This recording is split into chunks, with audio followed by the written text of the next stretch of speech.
Assalamualaikum warahmatullahi wabarakatuh. Perkenalkan, kami dari kelompok 1. Saya Nihaya Zainal Kafaf dan rekan saya Yuliani akan membahas tentang ruang lingkup pendidikan Islam. Apa sih itu filsafat? Kata filsafat berasal dari bahasa etimologi, dari bahasa Yunani, yaitu filosofia, philia yang berarti cinta, suka, senang, tertarik, dan dalam arti yang luas, yaitu ingin dan karena itu lalu berusaha mencapai yang diinginkan itu. Sedangkan sops artinya kebijakan, pengetahuan, kebenaran, kebijaksanaan, hikmah, dalam artinya pandai, pengertian yang mendalam, cinta pada kebijakan menurut Ahmad Tafsir. Jadi filsafat adalah filosofia atau filsafat adalah cinta, suka, senang, tertarik kepada pengetahuan, kebijaksanaan, dan hikmah. Ada lagi nih menurut para ahli. Filsafat menurut para ahli banyak di sini. Ada 3, yaitu menurut Plato, filsafat adalah pengetahuan tentang segala sesuatu yang ada.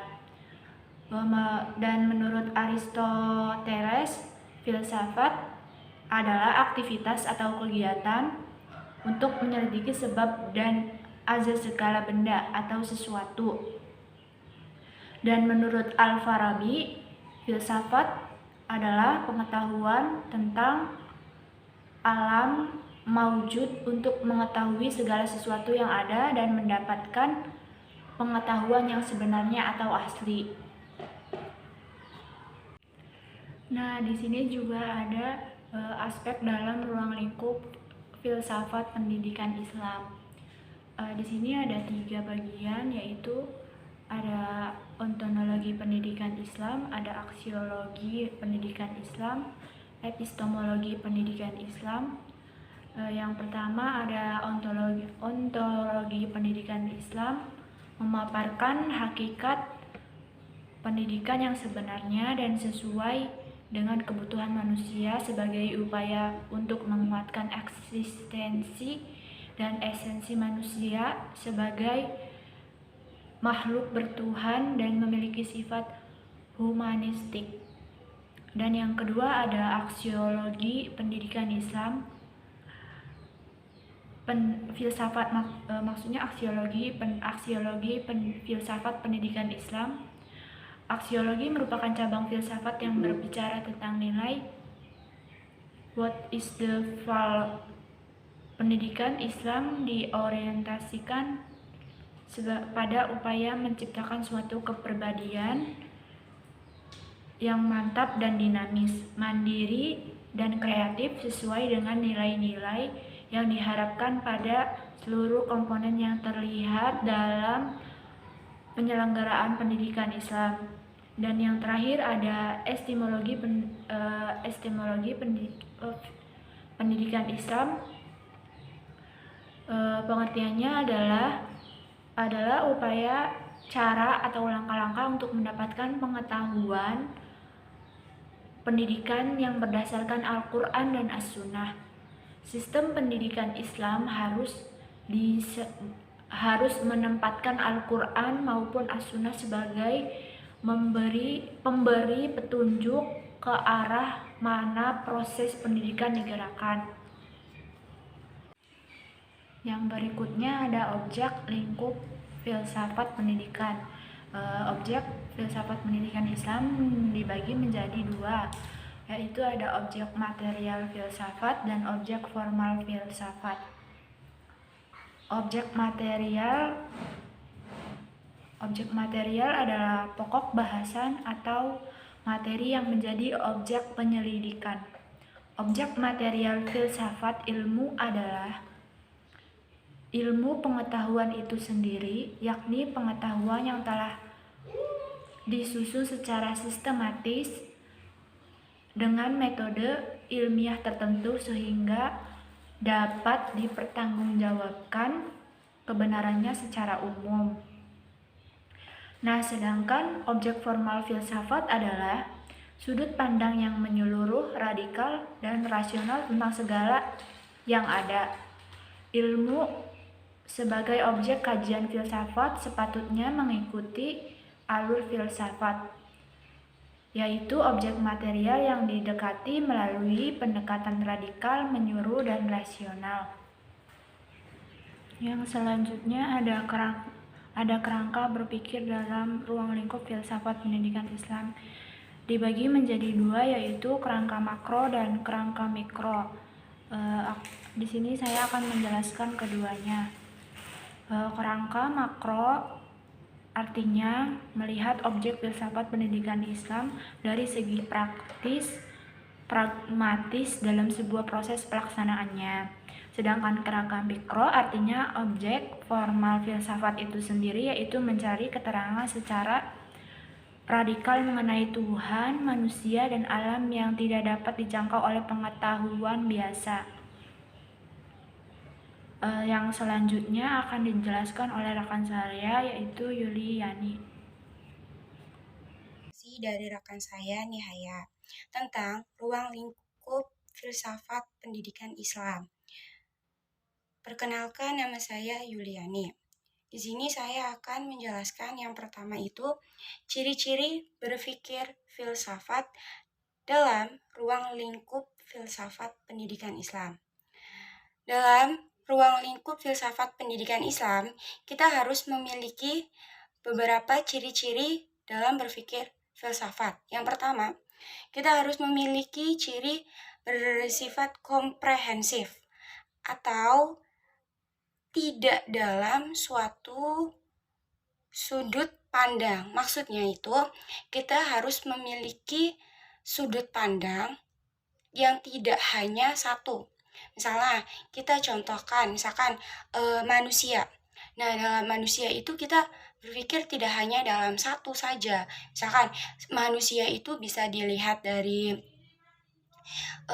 aspek sosialnya, aspek biologinya, dan itu kan tidak satu. Berarti kita kalau komprehensif berarti itu lebih dari satu sudut pandang. Kemudian yang kedua dalam berpikir filsafat, cirinya itu radikal. Radikal itu berpikir secara mendalam. Artinya kita itu harus berpikir sampai ke akar-akarnya dalam menyelesaikan suatu permasalahan. Kemudian yang ketiga itu kita harus berpikir dalam ruang lingkup filsafat pendidikan Islam, kita harus berpikir sistematis. Maksud dari kata sistematis ini adalah kita harus berpikir secara urutan. Kita tidak boleh berpikir itu secara loncat. Seperti kita harus berpikir naik tangga kan urut perlahan satu demi satu, tahap urut sistematis ya. Terus yang keempat, cirinya itu universal. Artinya itu kebenaran yang diungkapkan itu bersifat umum, global. Jadi semua orang itu harus berpikir dalam filsafat itu harus global atau umum. Jangan menggunakan bahasa ilmiah yang sulit dimengerti oleh banyak orang. Kemudian, ciri yang terakhir dalam berpikir filsafat dalam ruang lingkup pendidikan Islam yaitu rasional. Artinya, berpikir berdasarkan kaidah yang baik dan benar. Kemudian, kita selanjutnya akan membahas tentang aliran yang terdapat dalam ruang lingkup filsafat pendidikan Islam. Aliran yang terdapat dalam ruang lingkup filsafat pendidikan Islam itu ada 4. Yang pertama, progresivisme. Progresivisme merupakan salah satu aliran filsafat pendidikan yang berkembang. dan sangat berpengaruh pada abad ke-20. Pengaruh ini terjadi di berbagai belahan dunia, terutama yang dominan itu di Amerika Serikat. Pembaharuan pendidikan umumnya terdorong dalam aliran ini. Progresivisme memiliki makna kultur liberal, artinya fleksibel, toleran, lentur, tidak kaku, terbuka, tidak menolak perubahan. Dan pada penganut aliran progresivisme itu selalu terbuka, menjelajah sesuatu yang baru, menghargai perbedaan, dan selalu ingin mendapatkan sesuatu yang baru. Kemudian ada aliran filsafat yang kedua, yaitu esensialisme. Aliran esensialisme memandang pendidikan itu sebagai pemelihara kebudayaan, educatio as cultural conservation. Oleh karena itu, aliran ini memiliki semboyan conservation road to culture, yaitu ingin mempertahankan atau melestarikan kebudayaan lama, warisan sejarah yang telah membuktikan kebaikan-kebaikannya bagi umat manusia. Jadi, aliran ini umat manusia itu mempertahankan budaya masa lalu yang telah teruji dan terseleksi kebenarannya. Nah, karena terseleksi dan telah banyak melakukan kebaikan untuk manusia, kebudayaan lama ini telah ada sejak peradaban umat manusia, terutama sejak zaman Renaissance. Aliran esensialisme merupakan perpaduan antara ide-ide idealisme dan realisme. Pertemuan kedua aliran ini bersifat sebagai pendukung, walaupun tidak melebur diri, sehingga idealisme dan realisme tidak melepaskan ciri dan identitasnya masing-masing. Nah, yang ketiga itu ada aliran perennialisme. Nah, aliran perennialisme ini diambil dari kata perennial, yang berarti continue throughout the whole year, yaitu abadi dan kekal. Aliran ini memiliki aliran filsafat pendidikan yang berpegang pada nilai-nilai dan norma-norma yang bersifat kekal abadi. Aliran ini juga mengembangkan prinsip atau semboyan regressive road to culture, yaitu kembali atau mundur kepada kebudayaan masa lalu yang masih ideal. Jadi, dalam pandangan sekarang harus merujuk pada budaya masa lalu yang masih cocok untuk kehidupan umat manusia, dan implementasinya dalam dunia pendidikan itu berfungsi mengembalikan umat manusia saat ini kepada kebudayaan masa lampau yang masih ideal. Sikap perennialisme kembali ke kebudayaan masa lampau tidak dimasukkan sebagai mengenang atau membanggakan keberhasilan masa itu, tetapi karena ingin agar kebudayaan manusia masa kini mengingat di masa modern sekarang, kebudayaan manusia berada dalam kekacauan, kebingungan, dan kesimpangsiuran. Untuk itu diperlukan pengamanan lingkungan, sosial, kultural, intelektual, dan moral. Inilah tugas dari filsafat pendidikan. Cara yang harus dilakukan itu bisa dengan prinsip-prinsip ideal yang menjadi dasar tingkah laku pada zaman abad pertengahan, dengan berorientasi kepada ajaran tafsir Thomas Aquinas. Kemudian ada aliran yang keempat, yaitu rekonstruksionalisme. Aliran ini terdapat pada zaman modern yang berisi tentang kesepahaman dan kesepakatan masyarakat dunia untuk mengatasi terjadinya krisis kebudayaan zaman modern. Tujuan utamanya yaitu untuk mengatur tata kehidupan manusia dalam suatu tantangan baru seluruh lingkungan dan umat manusia. Kemudian, untuk manfaat dalam ruang lingkup filsafat pendidikan Islam memiliki manfaat yang kita bisa ambil. Yang pertama, membiasakan berpikir kritis dan reflektif terhadap problematika hidup dan kehidupan manusia. Artinya, di sini kita dituntut untuk berpikir kritis dan reflektif. Artinya kita refleks dan memberikan respon untuk menghadapi masalah yang ada di dalam kehidupan manusia. Yang kedua, memberikan pengertian-pengertian yang mendalam akan problematika esensial dan dasar pertimbangan mana yang harus digunakan dalam menyelesaikan problem tersebut. Di sini artinya kita mampu berperan untuk memberikan cara untuk menyelesaikan masalah yang ada di dalam kehidupan manusia. Kemudian yang ketiga, memberikan kesempatan kepada pendidik untuk merenungkan kembali dan meninjau kembali filsafat pendidikan yang selama ini diyakininya. Berarti untuk seorang tenaga pendidik juga kita harus bisa selalu merenungkan dan meninjau filsafat itu yang kita berikan itu sudah benar atau belum.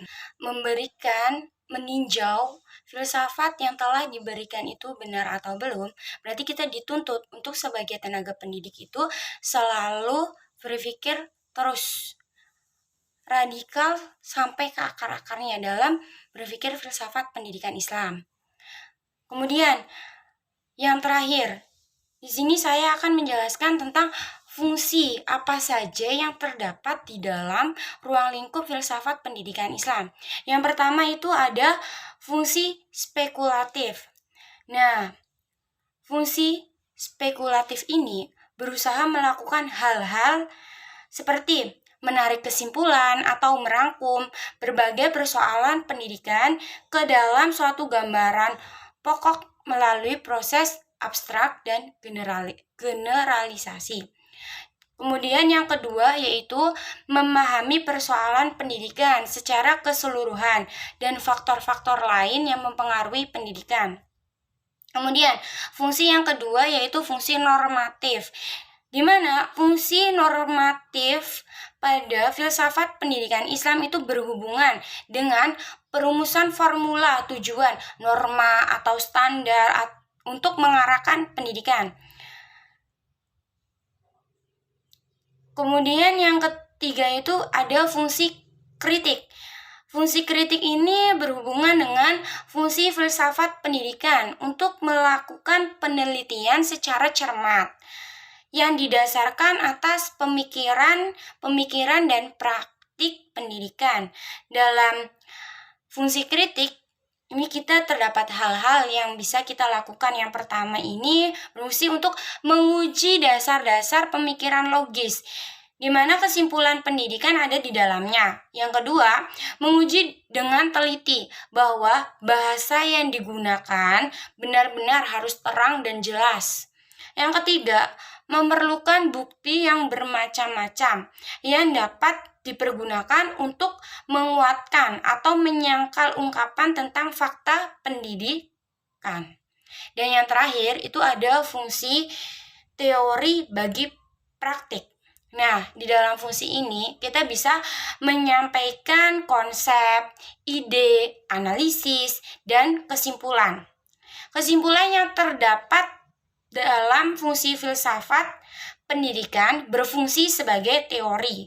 Nah, teori ini yang kemudian dapat dijadikan sebagai dasar bagi praktik dan pelaksanaan pendidikan. Sekian presentasi dari kelompok kami tentang ruang lingkup filsafat pendidikan Islam. Apabila kami ada kesalahan dan kekurangan dalam presentasi ini, kami memohon maaf. Wallahul muwafiq ila aqwamit thoriq. Wassalamualaikum warahmatullahi wabarakatuh. Terima kasih.